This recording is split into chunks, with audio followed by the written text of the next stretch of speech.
Hello नमस्कार, जय हिंद, वंदे मातरम। आप देख रहे हैं जियो न्यूज और हम आपके लिए लेकर आए हैं देश दुनिया की आपके राज्य शहर की सिलेक्टेड काम की फटाफट बड़ी खबरें। लेकिन उससे पहले यदि आपने हमारे चैनल को सब्सक्राइब नहीं किया है तो चैनल को सब्सक्राइब करके बेल नोटिफिकेशन ऑन करें और इस वीडियो को ज्यादा से ज्यादा लाइक और शेयर करें। बड़ी खबरें देखने से पहले आपके लिए आज का सवाल, क्षेत्रफल की दृष्टि से भारत का सबसे छोटा राज्य कौन सा है? Option A Sikkim, option B Goa, option C Tripura और ऑप्शन डी मिजोरम। इस सवाल का जवाब हमें कमेंट करें और आप किस राज्य और शहर की ज्यादा खबरें देखना चाहते हैं हमें कमेंट करके बताएं ताकि हम आपके राज्य शहर की ज्यादा खबरें दिखा सकें। चलिए अब देखते हैं आज की फटाफट बड़ी खबरें। देश में 1 जुलाई से वीबी जी रामजी लागू, मनरेगा की जगह लेगा। सरकार बोली बदलाव का मजदूरों पर कोई असर नहीं। केंद्र सरकार ने घोषणा की है कि नया विकसित भारत गारंटी फॉर रोजगार एंड आजीविका मिशन ग्रामीण वीबी जी रामजी 1 जुलाई से पूरे देश में लागू होगा। इसके साथ ही Mahatma Gandhi national rural employment act यानी मनरेगा को खत्म कर दिया जाएगा। ग्रामीण विकास मंत्रालय की अधिसूचना के मुताबिक यह नया कानून सभी राज्यों और केंद्र शासित प्रदेशों में लागू होगा। सरकार ने भरोसा दिलाया है कि इस बदलाव से मजदूरों के काम पर कोई असर नहीं पड़ेगा।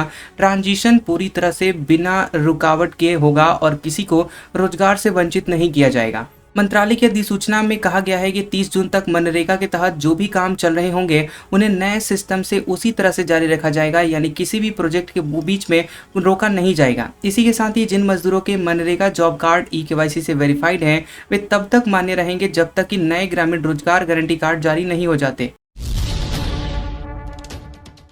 टीएमसी 31 सीटों के नतीजों के खिलाफ सुप्रीम कोर्ट पहुंची। कहा यहां जीत का अंतर एसआईआर में कटे वोटों से कम। कोर्ट बोला नई याचिकाएं लगाएं। सुप्रीम कोर्ट में टीएमसी ने दावा किया है कि बंगाल में हुई विधानसभा चुनाव में 31 सीटों पर भाजपा और टीएमसी में हार जीत का अंतर एसआईआर में काटे गए वोटों से कम है। टीएमसी सांसद और वकील कल्याण बनर्जी ने ये बात जस्टिस सूर्यकांत और जस्टिस जॉय माल्या बागची की बेंच से कही है। बेंच बंगाल में एसआईआर प्रैक्टिस को चुनौती देने वाली याचिकाओं पर सुनवाई कर रही थी और बेंच ने कहा कि पूर्व मुख्यमंत्री ममता बनर्जी और अन्य नेता बंगाल में हुए स्पेशल इंसेंटिव रिवीजन के खिलाफ नई याचिका दाखिल कर सकते हैं। बता दें कि इससे पहले कल्याण बनर्जी ने सुप्रीम कोर्ट में कहा था कि एक मामले में उनके कैंडिडेट की हार 862 वोटों से हुई है, जबकि उस सीट पर 5000 से ज्यादा नाम वोटर लिस्ट से हटा दिए गए थे। टीएमसी और भाजपा के बीच कुल वोटों का अंतर करीब 32 लाख था और वोट डिलीशन के खिलाफ 35 अपीलें अभी भी पेंडिंग हैं। बीएसएफ को बांग्लादेश बॉर्डर फेंसिंग के लिए जमीन मिलेगी। बंगाल की भाजपा सरकार का फैसला, नए आपराधिक कानून लागू होंगे। आयुष्मान पर भी काम शुरू। पश्चिम बंगाल के मुख्यमंत्री शुवेंदु अधिकारी ने भारत बांग्लादेश बॉर्डर पर फेंसिंग के लिए बीएसएफ को जमीन देने की प्रक्रिया शुरू कर दी है। मुख्यमंत्री ने कहा कि अवैध घुसपैठ से निपटने के लिए 45 दिन के भीतर ये जमीन गृह मंत्रालय को सौंप दी जाएगी। हावड़ा के नाबन्ना से नवनिर्वाचित बीजेपी की सरकार की पहली कैबिनेट बैठक हुई है और सीएम अधिकारी ने कहा कि यह फैसला बैठक में लिए गए मुख्य प्रस्ताव में से एक था। मुख्यमंत्री ने आरोप लगाया कि टीएमसी सरकार ने राज्य में पुराने आईपीसी और सीआरपीसी की जगह नए आपराधिक कानून भारतीय न्याय संहिता बीएनएस को लागू नहीं किया था। राज्य में अब बीएनएस लागू करने की आधिकारिक मंजूरी दे दी गई है। केंद्र सरकार की आयुष्मान भारत और जन आरोग्य योजना भी पश्चिम बंगाल में लागू की जाएगी। पीएम मोदी बोले पेट्रोल डीजल का उपयोग कम करें, भारत में तेल के कुएं नहीं, आज वर्क फ्रॉम होम की जरूरत, 1 साल तक सोना न खरीदें। पीएम नरेंद्र मोदी ने कहा कि आज के समय में पेट्रोल, गैस और डीजल का इस्तेमाल कम करना होगा। पड़ोस में चल रहे युद्ध के असर से दुनिया भर में पेट्रोल डीजल के दाम कई गुना तक बढ़ गए हैं। पीएम ने हैदराबाद में भाजपा की रैली में कहा कि भारत पर इस वैश्विक संकट का असर ज्यादा है और हमारे पास तेल के बड़े बड़े कुएं नहीं हैं। आज हमें वर्क फ्रॉम होम जैसे उपायों की जरूरत है। जिन शहरों में मेट्रो है वहां लोग मेट्रो का इस्तेमाल करें। उन्होंने कहा कि पहले जब युद्ध होता था तो लोग सोना दान में देते थे, आज दान की जरूरत नहीं है, लेकिन हमें आज ये संकल्प लेना होगा कि अगले 1 साल तक कोई भी कार्यक्रम हो सोना न खरीदें, इससे विदेशी मुद्रा भी बचेगी। पीएम मोदी ने 5 बड़ी बातें कही हैं। पहला, सोने के आयात में बड़ी मात्रा में विदेशी मुद्रा खर्च होती है। देश हित में लोगों को 1 साल तक सोना खरीदने और दान करने से बचना चाहिए। दूसरा, अनावश्यक वाहन का उपयोग न करें और मेट्रो में सफर और कार पूलिंग करें, ज्यादा से ज्यादा लोगों को उसमें बिठाकर ले जाएं। तीसरा, हर परिवार अगर खाने के तेल का इस्तेमाल थोड़ा कम कर दे तो इससे विदेशी मुद्रा की बचत होगी और लोगों की सेहत भी बेहतर रहेगी। चौथा, देश को रासायनिक उर्वरकों की खपत आधी करने का लक्ष्य रखना चाहिए और तेजी से प्राकृतिक खेती की ओर बढ़ना चाहिए। और पांचवा, वैश्विक हालात और महंगे ईंधन के कारण भारत पर आर्थिक दबाव बढ़ रहा है, तो ऐसे में शादियों, छुट्टियों और अन्य कारणों से विदेश यात्रा कुछ समय के लिए टालना देश हित में होगा। राहुल गांधी बोले, देश चलाना मोदी के बस की बात नहीं, सोना न खरीदें, विदेश न जाएं जैसी 7 अपीलें उपदेश नहीं, नाकामी के सबूत हैं। राहुल गांधी ने पश्चिम एशिया में चल रहे संकट से निपटने के लिए पीएम नरेंद्र मोदी की हालिया 7 अपीलों पर पलटवार किया है। उन्होंने इसे नाकामी करार दिया और कहा कि अब देश चलाना प्रधानमंत्री के बस में नहीं रह गया है। एक्स पर एक पोस्ट में राहुल गांधी ने लिखा कि कल मोदी जी ने जनता से त्याग मांगा, सोना मत खरीदो, विदेश मत जाओ, पेट्रोल कम इस्तेमाल करो, खाद और खाने के तेल का उपयोग घटाओ, मेट्रो से चलो, घर से काम करो। ये उपदेश नहीं है, ये विफलता है। उन्होंने कहा कि 12 साल में देश को इस मुकाम पर ला दिया गया है कि जनता को बताना पड़ रहा है कि क्या खरीदे और क्या नहीं, कहां जाए और कहां नहीं। दरअसल रविवार को सिकंदराबाद में एक जनसभा में पीएम मोदी ने आयात पर निर्भरता कम करने की जरूरत पर जोर दिया था ताकि विदेशी मुद्रा की बचत और पर्यावरण की रक्षा हो सके। नीट यूजी पेपर लीक की आशंका, 13 संदिग्ध हिरासत में। गेस पेपर में 600 नंबर के सवाल मैच, केरल से पेपर राजस्थान पहुंचने का दावा। 3 मई को देश में नीट यूजी 2026 की परीक्षा हुई थी और आशंका है कि परीक्षा का पर्चा पहले ही लीक हो गया था। राजस्थान में कई स्टूडेंट्स के पास हाथ से लिखा हुआ गेस पेपर मिला था जिसके सवाल असल परीक्षा से मैच हो रहे हैं। 10 मई को राजस्थान स्पेशल ऑपरेशन ग्रुप यानी एसओजी ने इंटेल इनपुट पर कार्रवाई करते हुए देहरादून, सीकर और झुंझुनू से 13 संदिग्धों को हिरासत में लिया है। इसमें सीकर के कोचिंग इंस्टीट्यूट के जुड़े करियर काउंसलर भी इसमें शामिल हुए। जांच में सामने आया कि परीक्षा के 720 में से 600 नंबर के सवाल 2 दिन पहले ही सीकर में छात्रों के पास पहुंच गए थे। दरअसल एक गेस पेपर केरल के कॉलेज से एमबीबीएस कर रहे स्टूडेंट ने 1 मई को सीकर में अपने एक दोस्त को भेजा था। रिपोर्ट के मुताबिक सीकर के पीजी संचालक को ये पेपर मिला जिसने इसे अपने यहाँ रहने वाले स्टूडेंट्स को दे दिया। इस जरिए से ये अलग अलग लोगों तक पहुंच गया। दुर्लभ बिल्ली ने बकरी मारी तो सरकार देगी बकरी, शिकार के शक में जलाकर मार दी थी कैरेकल, अब खुलेगा प्रदेश का पहला गोट बैंक। जैसलमेर में दुर्लभ वन्यजीव कैरेकल कैट यानी शियागोश को बचाने के लिए वन विभाग प्रदेश का पहला गोट बैंक यानी बकरी बैंक शुरू करने जा रहा है। ये कदम मार्च 2026 में हुई उस दिल दहला देने वाली घटना के बाद उठाया गया जिसमें ग्रामीणों ने अपनी 50 बकरियों के शिकार के शक में एक दुर्लभ कैरेकल को जिंदा जला दिया था। Wild life trust of India WTI के साथ मिलकर तैयार इस प्रोजेक्ट का मकसद रिवेंज किलिंग यानी बदले की हत्या को रोकना है। और अब अगर कैरेकल किसी भी बकरी का शिकार करेगा तो विभाग मुआवजे की कागजी कार्रवाई के बजाय सीधे बकरी बैंक से नई बकरी पशुपालक को सौंप देगा।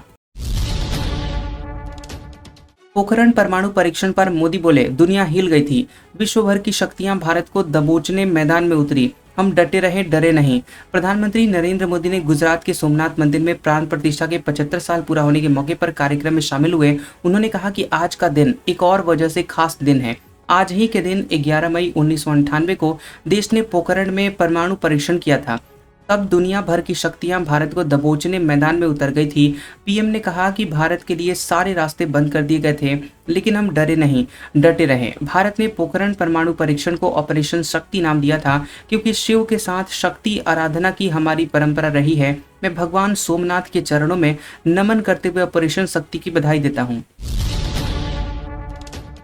तेल कंपनियों को हर दिन 1700 करोड़ रुपए का नुकसान, 10 हफ्ते में 1 लाख करोड़ का घाटा। वजह, वैश्विक तनाव के बीच पेट्रोल डीजल के दाम नहीं बढ़ाए। पश्चिम एशिया में जारी युद्ध के कारण अंतर्राष्ट्रीय स्तर पर कच्चे तेल की कीमतें 50% तक बढ़ चुकी हैं। इसके बावजूद भारतीय बाजार में पेट्रोल और डीजल की कीमतें पिछले 2 साल के स्तर पर ही स्थिर बनी हुई हैं। सरकारी तेल कंपनियां देश के उपभोक्ताओं को ग्लोबल एनर्जी शॉक से बचाने के लिए भारी वित्तीय बोझ यानी नुकसान उठा रही हैं।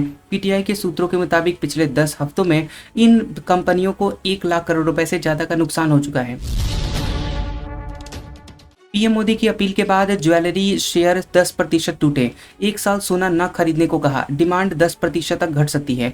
प्रधानमंत्री नरेंद्र मोदी के एक बयान के बाद 11 मई को ज्वेलरी कंपनियों के शेयर 10% तक लुढ़क गए। पीएम मोदी ने हैदराबाद में कार्यक्रम के दौरान नागरिकों से अपील की है कि वे 1 साल तक सोना न खरीदें। इस बयान के बाद निवेशकों में घबराहट है। कल्याण ज्वेलर्स और सेनको गोल्ड के शेयर 10% टूट गए।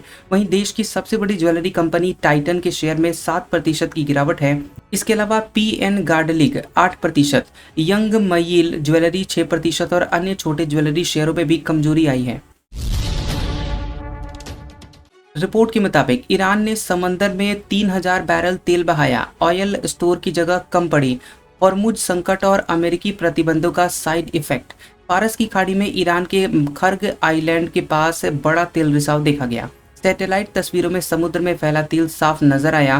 न्यूयॉर्क टाइम्स की रिपोर्ट के मुताबिक ये रिसाव अमेरिकी प्रतिबंधों और हॉर्मुज में बढ़े हुए तनाव के कारण हो सकता है। ऑर्बिटल ईओएस नाम की संस्था के मुताबिक समंदर में तेल करीब 51 वर्ग मील से ज्यादा इलाके में फैल चुका है। अनुमान है कि 3000 बैरल से ज्यादा तेल पानी में बहा दिया गया। रिपोर्ट्स के मुताबिक कहा गया कि अमेरिकी प्रतिबंधों और नौसैनिक दबाव की वजह से ईरान के तेल निर्यात पर असर पड़ा है। कई तेल टैंकर फंसे हुए हैं और देश के पास तेल स्टोर करने की जगह कम पड़ रही है। इसी कारण से यह आशंका जताई जा रही है कि एक्स्ट्रा ऑयल समुद्र में छोड़ा जा रहा है। ट्रंप 13 से 15 मई तक चीन का दौरा करेंगे। जिनपिंग से ईरान, व्यापार और ताइवान मुद्दे पर बातचीत संभव। अमेरिकी राष्ट्रपति डोनाल्ड ट्रंप 13 से 15 मई तक चीन का दौरा करेंगे और चीन ने इसकी आधिकारिक पुष्टि भी कर दी है। इस दौरान उनकी चीनी राष्ट्रपति शी जिनपिंग से मुलाकात होगी, जिसमें ईरान, व्यापार और ताइवान समेत कई अहम मुद्दों पर यहाँ चर्चा होने की उम्मीद जताई जा रही है। चीनी विदेश मंत्रालय के प्रवक्ता ने कहा है कि राष्ट्रपति शी जिनपिंग के निमंत्रण पर डोनाल्ड ट्रंप चीन की राजकीय यात्रा करेंगे। ट्रंप ने ईरान का जंग रोकने का प्रस्ताव ठुकराया, बोले मुझे पसंद नहीं आया। अमेरिका ने एनरिच्ड यूरेनियम सौंपने की शर्त रखी। अमेरिकी राष्ट्रपति डोनाल्ड ट्रंप ने ईरान के नए शांति प्रस्ताव को खारिज कर दिया है। ट्रंप ने ट्रूथ सोशल पर लिखा कि मैंने ईरान के प्रतिनिधियों का जवाब पढ़ा, मुझे ये बिल्कुल पसंद नहीं आया, इसे स्वीकार नहीं किया जा सकता। इससे पहले भी ट्रंप ने ईरान पर खेल खेलने का आरोप लगाया था। ईरानी सरकारी मीडिया के मुताबिक तेहरान ने पाकिस्तान के जरिए अमेरिका को अपना नया प्रस्ताव भेजा है। रिपोर्ट में कहा गया है कि प्रस्ताव में युद्ध खत्म करने, फारस की खाड़ी और हॉर्मुज स्ट्रेट में समुद्री सुरक्षा सुनिश्चित करने, प्रतिबंध हटाने और परमाणु कार्यक्रम पर बातचीत की बात कही गई थी। नेतन्याहू बोले ईरान के नए सुप्रीम लीडर जिंदा बंकर में छिपे, सत्ता पर पिता खामेनेई जैसी पकड़ नहीं, जनता के विद्रोह का डर सता रहा। इजराइल के प्रधानमंत्री बेंजामिन नेतन्याहू ने दावा किया है कि ईरान के नए सुप्रीम लीडर मुज्तबा खामेनेई जिंदा हैं, लेकिन उनकी सत्ता पर पकड़ उनके पिता अली खामेनेई जैसी मजबूत नहीं है। CBS न्यूज के शो 60 मिनट्स को दिए गए इंटरव्यू में नेतन्याहू ने कहा कि मुज्तबा किसी बंकर या गुप्त जगह पर छिपे हुए हैं और वहीं से सत्ता संभालने की कोशिश कर रहे हैं। दिल्ली सरकार ने चाइल्ड केयर से निकले बच्चों के लिए आफ्टर केयर योजना की शुरू, 3.5 करोड़ का बजट। दिल्ली की मुख्यमंत्री रेखा गुप्ता ने रविवार को आफ्टर केयर योजना की शुरुआत करने की घोषणा की। यह योजना 18 साल की उम्र पूरी कर चुके उन बच्चों के पुनर्वास और सहायता के लिए है जो कि चाइल्ड केयर होम से बाहर आ रहे हैं। मुख्यमंत्री ने कहा कि किसी भी बच्चे को कभी अकेला महसूस नहीं करना चाहिए। उन्होंने भरोसा दिलाया कि बालिग होने के बाद भी सरकार उनके साथ खड़ी रहेगी और उनकी मदद करना जारी रखेगी। योजना के लिए दिल्ली सरकार अपने बजट से 3.5 करोड़ रुपए खर्च करेगी। कांग्रेस का आरोप, सरकार ने राहुल की इंस्टाग्राम रील ब्लॉक की। तमिलनाडु सीएम विजय ने रील बनाई थी। सरकार बोली इंटरनल सिस्टम की गलती से हुआ। कांग्रेस ने दावा किया है कि इंस्टाग्राम ने राहुल गांधी की उस रील और फोटो पोस्ट को ब्लॉक कर दिया है जिसमें वे तमिलनाडु के सीएम विजय के साथ नजर आ रहे थे। कांग्रेस ने इसका कारण इलेक्ट्रॉनिक्स और सूचना प्रौद्योगिकी मंत्रालय के नियमों को बताया है। हालांकि सरकारी सूत्रों ने इस आरोप से इनकार किया है। सूचना मंत्रालय के सूत्रों ने स्पष्ट किया है कि इससे उनका कोई लेना देना नहीं है। ये प्लेटफॉर्म के आंतरिक सिस्टम की गलती के कारण हुआ है, जिसने गलती से इस पोस्ट को ब्लॉक करने के लिए फ्लैग कर दिया था। हालांकि पोस्ट रीस्टोर कर दी गई है। केरलम सीएम का ऐलान जल्द, वेणुगोपाल राहुल गांधी की पसंद। कांग्रेस नेता बोले हमारे यहाँ मोदी और शाह सारे फैसले लें, ऐसा सिस्टम नहीं। कांग्रेस सांसद राहुल गांधी की केरलम सीएम के लिए पहली पसंद केसी वेणुगोपाल हैं। सूत्रों के मुताबिक राहुल गांधी ने दिल्ली में वेणुगोपाल से अकेले में मुलाकात की है और ऐसे में पार्टी जल्द ही सीएम चेहरे का ऐलान कर सकती है। वेणुगोपाल फिलहाल अल्लापुझा लोकसभा सीट से सांसद हैं। कांग्रेस आलाकमान ने केरलम कांग्रेस के पूर्व अध्यक्षों को दिल्ली बुलाया है। सूत्रों के मुताबिक पूर्व अध्यक्ष के सुधाकरण आज के मुरलीधरन और मुल्लापल्ली रामचंद्रन दिल्ली पहुंचे। राजस्थान का बाड़मेर देश में सबसे गर्म रहा, पारा 46.8 degree Celsius. UP, Haryana, Punjab और बिहार में बारिश का अलर्ट। चारधाम यात्रियों से यात्रा टालने की अपील।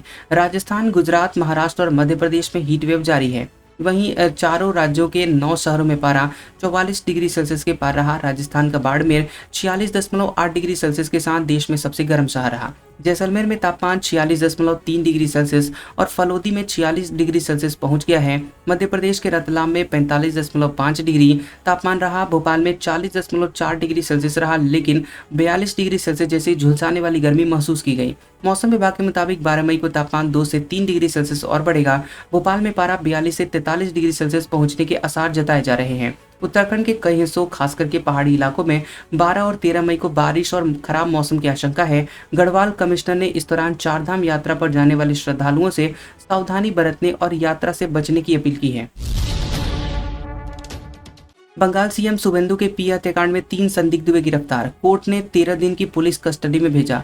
यूपी बिहार से पकड़ा है एक शार्प शूटर। पश्चिम बंगाल के मुख्यमंत्री शुभेंदु अधिकारी के पर्सनल असिस्टेंट यानी पीए चंद्रनाथ रथ की हत्या के मामले में बिहार और यूपी से 3 संदिग्ध लोगों को गिरफ्तार किया गया है। पुलिस ने तीनों को नॉर्थ 24 परगना के बारासात कोर्ट में पेश किया, जहां से उन्हें 13 दिन की पुलिस कस्टडी में भेज दिया गया। इनमें 2 युवक मयंक राज मिश्रा और विक्की मौर्य को बिहार के बक्सर, जबकि राज सिंह को उत्तर प्रदेश के अयोध्या से गिरफ्तार किया गया है। पुलिस को शक है कि राज एक शार्प शूटर है। जांच में सामने आया कि आरोपियों तक पहुंचने में टोल प्लाजा पर किया गया एक यूपीआई पेमेंट और सीसीटीवी फुटेज सबसे बड़ा सुराग बना। ऑनलाइन ट्रांजैक्शन से जुड़े मोबाइल नंबर के जरिए पुलिस आरोपियों तक पहुंची। आज का सुविचार, जो चीज वक्त पर ना मिले वो बाद में मिले या ना मिले कोई फर्क नहीं पड़ता। कैसा लगा ये वीडियो हमें कमेंट सेक्शन में जरूर बताएं। वीडियो पसंद आया हो तो वीडियो को लाइक और शेयर करें और ऐसी इंटरेस्टिंग वीडियोस देखने के लिए हमारे चैनल जियोबी न्यूज को सब्सक्राइब करें और बेल आइकॉन को दबाएं। और हमारे ओल्ड और लेटेस्ट वीडियोस देखने के लिए हमारे प्लेलिस्ट और कम्युनिटी टैब को जरूर चेक करें। तो मिलते हैं अगले वीडियो में, तब तक के लिए आपका शुक्रिया।